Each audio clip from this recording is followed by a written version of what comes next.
SDGs bukan sekedar program pembangunan, melainkan agenda elit global. Agenda ini dirancang oleh lembaga global seperti PBB, didorong oleh forum elit dan lembaga keuangan internasional.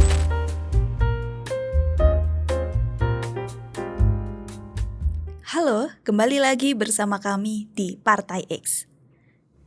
SDGs ternyata agenda elit global.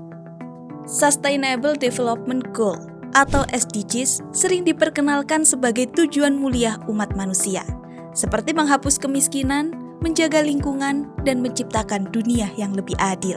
Hingga saat ini, hampir tidak ada orang yang menolak tujuan-tujuan ini.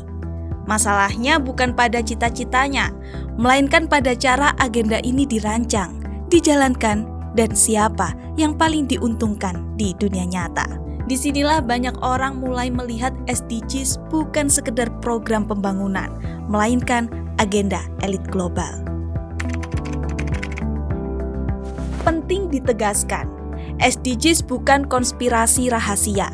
Dokumennya terbuka dan dapat diakses publik. Namun, proses pengambilan keputusannya sangat terpusat. Arah dan target utama ditentukan di forum global seperti Sidang Umum PBB di New York, pertemuan World Economic Forum di Davos, serta forum World Bank dan IMF. Negara berkembang dan masyarakat umum tidak berada di posisi perumus, melainkan penerima kebijakan. Ketimpangan ini muncul sejak awal. Siapa yang menentukan standar berada di atas, siapa yang menjalankan berada di bawah. Salah satu cara utama SDGs dijalankan adalah melalui kebijakan transisi energi. Di banyak negara, termasuk Indonesia, ini diterjemahkan dalam bentuk pengurangan subsidi, kenaikan harga BBM dan listrik, serta dorongan untuk beralih ke energi baru. Dampaknya langsung dirasakan oleh konsumen. Pada saat yang sama, sektor energi terbarukan justru menjadi ladang investasi besar bagi korporasi global, mulai dari industri mobil listrik, baterai, hingga infrastruktur pendukung. Polanya konsisten, di antaranya biaya penyesuaian ditanggung publik, sementara peluang ekonominya terkonsentrasi di pemain bermodal besar. BlackRock, Vanguard, State Street termasuk pemodal besar global yang relevan disebut ketika membahas bagaimana transisi energi dan standar investasi berbasis SDGs. Dalam dunia usaha, SDGs dijalankan melalui berbagai standar keberlanjutan dan sertifikasi. Seringkali dikaitkan dengan skema ESG dan akses pembiayaan. UMKM diwajibkan mengikuti standar dan kompleks yang mahal, sementara perusahaan besar relatif mudah beradaptasi karena memiliki modal, akses pendanaan internasional, dan sumber daya manusia. Regulasi global yang tampak netral ini pada praktiknya mempercepat dominasi pelaku besar dan mempersempit ruang hidup usaha kecil.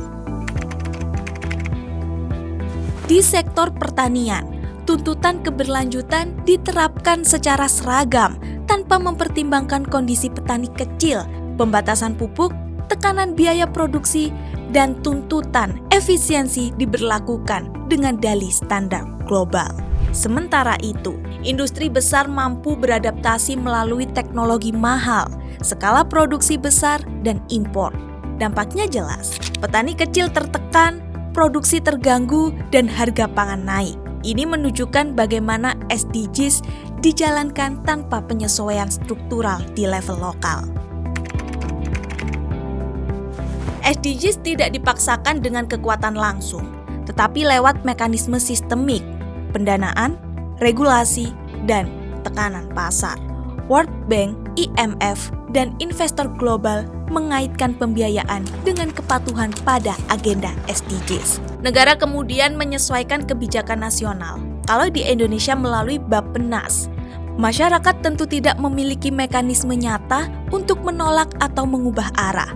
Inilah yang membuat SDGs terasa sebagai agenda yang datang dari atas dan dijalankan ke bawah, bukan hasil kesepakatan sosial yang setara. Ketika kritik terhadap SDGs mulai muncul di media besar, itu mencerminkan keresahan yang nyata. Banyak orang melihat pola yang sama di berbagai sektor, biaya hidup naik, aturan bertambah, dan semua dibungkus narasi global yang sulit ditawar. Media tidak menciptakan isu ini, tetapi mencatat dan menyalurkan kegelisahan publik yang sudah berkembang di masyarakat. SDGs layak disebut agenda elit global, bukan karena niatnya jahat, tetapi karena siapa yang mengendalikan dan bagaimana ia dijalankan. Agenda ini dirancang oleh lembaga global seperti PBB, didorong oleh forum elit dan lembaga keuangan internasional. Dijalankan melalui tekanan ekonomi dan regulasi, dan dampaknya paling berat dirasakan oleh masyarakat bawah. Selama rakyat hanya menjadi objek penyesuaian, SDGs tidak bisa disebut agenda bersama. Itu tadi video dari kami. Jangan lupa like, comment, and subscribe, dan kami Partai X pamit.